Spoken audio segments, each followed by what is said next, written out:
Following the European Parliament elections, it is evident that there has been a significant shift towards the right, although not enough to empower far-right factions within EU institutions. The true impact is felt at the national level, where centrist governments in France and Germany are increasingly threatened by populist anti-immigrant parties on the right. Even if current administrations retain power, examples like the Netherlands under Prime Minister Mark Rutte and the UK, both within and outside the EU under conservative leadership, illustrate how pressure from populist opposition can push centre-right governments towards adopting hostile stances on immigration. The rise of right-wing sentiment complicates Europe's ability to address its genuine migration crisis, particularly the demand for foreign workers. Italy's Prime Minister, Giorgia Meloni, has navigated this challenge by diverting attention from mass immigration through performative hostility towards asylum-seekers. Conversely, the UK's Conservative Party,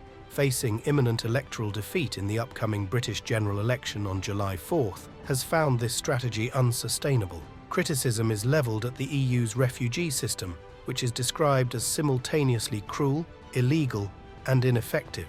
Member states are accused of engaging in illegal practices such as pushbacks and paying North African regimes to detain or abandon migrants in harsh conditions. Despite these efforts, the system has failed to stem the influx, with over 150,000 migrants reaching Italian shores via the Mediterranean last year, a 73% increase from 2022. The tone of the EU's asylum policy is exemplified by figures like Fabrice Leggeri, former head of Frontex, who faced allegations of covering up and encouraging pushbacks. His subsequent candidacy for Marine Le Pen's far-right National Rally underscores the contentious nature of EU immigration policies. Meanwhile, the EU faces an acute shortage of migrant workers, particularly in sectors critical for the green transition, such as construction and science, technology, engineering and math occupations. Efforts to create block-wide schemes to match immigrant workers with jobs have been largely ineffective, with the Blue Card scheme for highly skilled workers issuing only 82,000 permits in 2022, predominantly by Germany. In the absence of a cohesive plan, countries grappling with labour shortages and political sensitivities to immigration often resort to contradictory strategies, publicly opposing irregular immigration while quietly admitting substantial numbers of foreign workers. The rise of nativist sentiments exacerbates this contradiction, posing challenges to economic growth and public perception.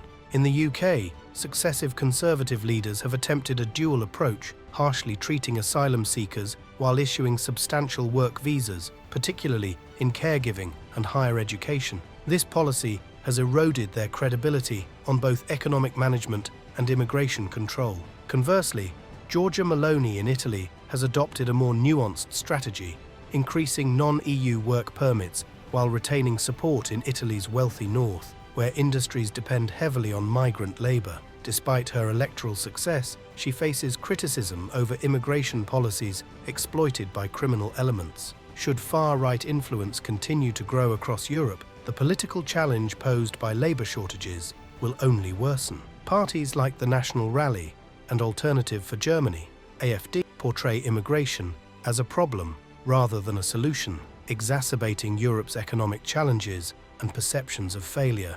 Overall, the current political landscape in Europe reflects a complex interplay between immigration policy, economic demands, and populist sentiments that will shape future policy directions and societal attitudes towards migration.